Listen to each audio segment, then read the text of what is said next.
Ụtụtụ ọma ụmụ ọdịnala Igbo, aka m bụkwa onye nke gị Ugochi tubelu Oraifite Nwa Adama. O nwere projekti anyị ji n'aka. Ya projekti bụ ụlọ ọrụ Ugochi tubelu temple is on the way. Ugochi tubelu marine temple is under construction.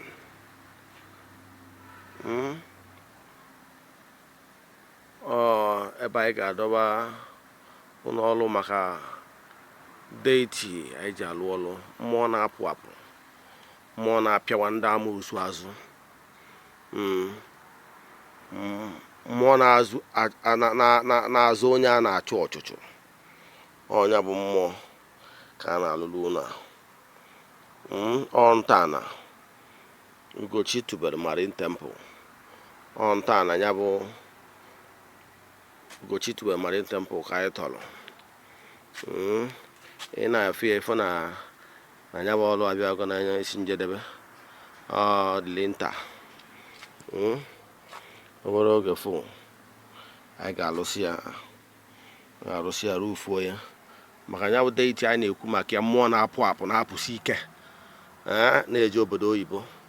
Ndị eji ọ na-eji atọ ha. Ndị a na-achụ ọchụchụ mmụọ, ọchụchụ mmadụ, ọchụchụ ikwu nne ikwu nna, ebe a na-azụ ahịa a na-achụ ọchụchụ. Ugochi tubelu marine temple bụ ebe ị ga-abịa bịa kụọ mbaa ifeọma mebe na ndụ gị. Onye ọbụla chụrụ ọchụchụ were isi eburu. Onye ọbụla na-agba nwanne dị iwu onye na-azụ ahịa shọpụ gị agbachiri agbachi, nwerozi ihe ị na-ele. Ndị mmadụ na-agba ọchụchụ, ndị mmadụ na-achụ ụfọdụ ndị Amosu. Enwekwara ndị Amosu na-apịawa mmadụ azụ. Yes, ha na-ebute negative energy. Onye na-ebutere gị ị na-agba mbọ, mmadụ asị mba na ya ma dị ndị gaa n'ihu. Ọ ya ka anyị na-alụ. Ebe a bụ chemba, ebe a na-anọ anya alụsị na-anọ wee na-agba afa. A na-agba afa alụsị. Ya bụ nnukwu alụsị a na-apụ apụ, na-eje mba dị iche iche, ma mba ole n'obodo oyibo. Onye eji tọpụta ya, onye agbara ụchụ mmụọ ma onye agbara ụchụ mmadụ, na-apụta ya. Ọjọọ si ka onye bụ mmụọ mbaa ka ọ nụbaziere gị ọgụ, na-apịawara gị ndị Amosu azụ, ndị na-aya ọya dị iche iche. Onye nwere ọgwụgwọ, amaghị ihe a na-adị, amaghị ihe a na-agwụ. Enwere nzu ya bụ alụsị a ga-agbanye gị, efopịa na shọpụ ahịa na-azụ. Ndị niile na-agba ụchụsị n'ime elezi afịa, ihe niile a ga-ebe. Ma ọ bụ ndị na-akpọghị asị na o nwere ihe imelụ, ebe ka onye bụ mmụọ mbaa. Ọ mmụọ na-achụ ndị Amosu, na-achụ ndị na-ebutere mmadụ nsogbu dị iche iche.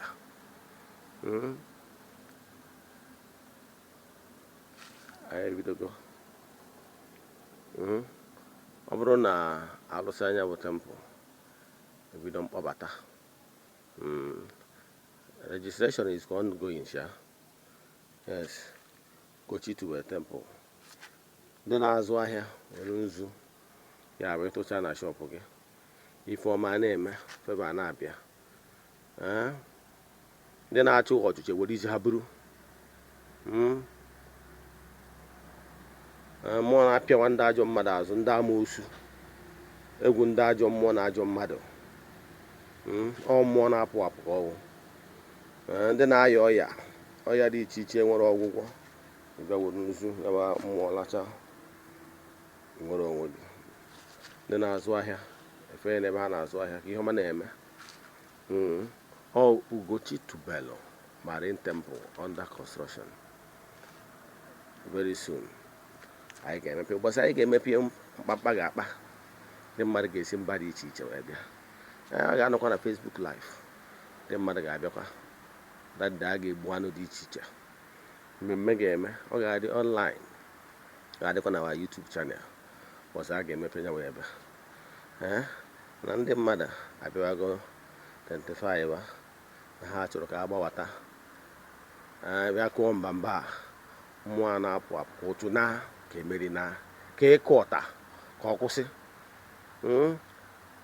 ka ọ ga-abụ ọ ghara ịbụzi ya arụsịrị ndị mmadụ ọlụ maka ihi na onwere mgbe ị kụrụ mbaa ihe na-ebe n'aka na-ebekwa ma mmadụ enye na-alụgharịkwa ajọ ọrụ na-emekwa gị ka ọ ya abụ ekechara gị akara gị ma ọ na-ajụrụ ọrụ ndị amosu aka na-edistọp mba kụwa na mmụọ mbaa hapụzie ọmụọ ebute ihe ọma dị iche iche and nwere any effect and nwere any negative effect maka na ọjọọ sọ mbaa ka ị kụrụ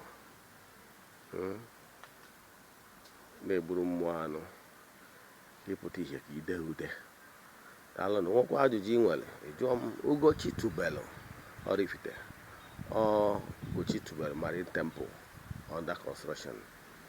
Yes, nwe ajụjụ ị nwere ị kwesịrị ịjụ m gbasara onye ịkụnya bụ mmụọ mbaa na etu esi eme ya maọbụ ihe ọ bụla ị chọrọ ịma n'ọdịnala Igbo jụọ m Ugochi tubelu Oraifite.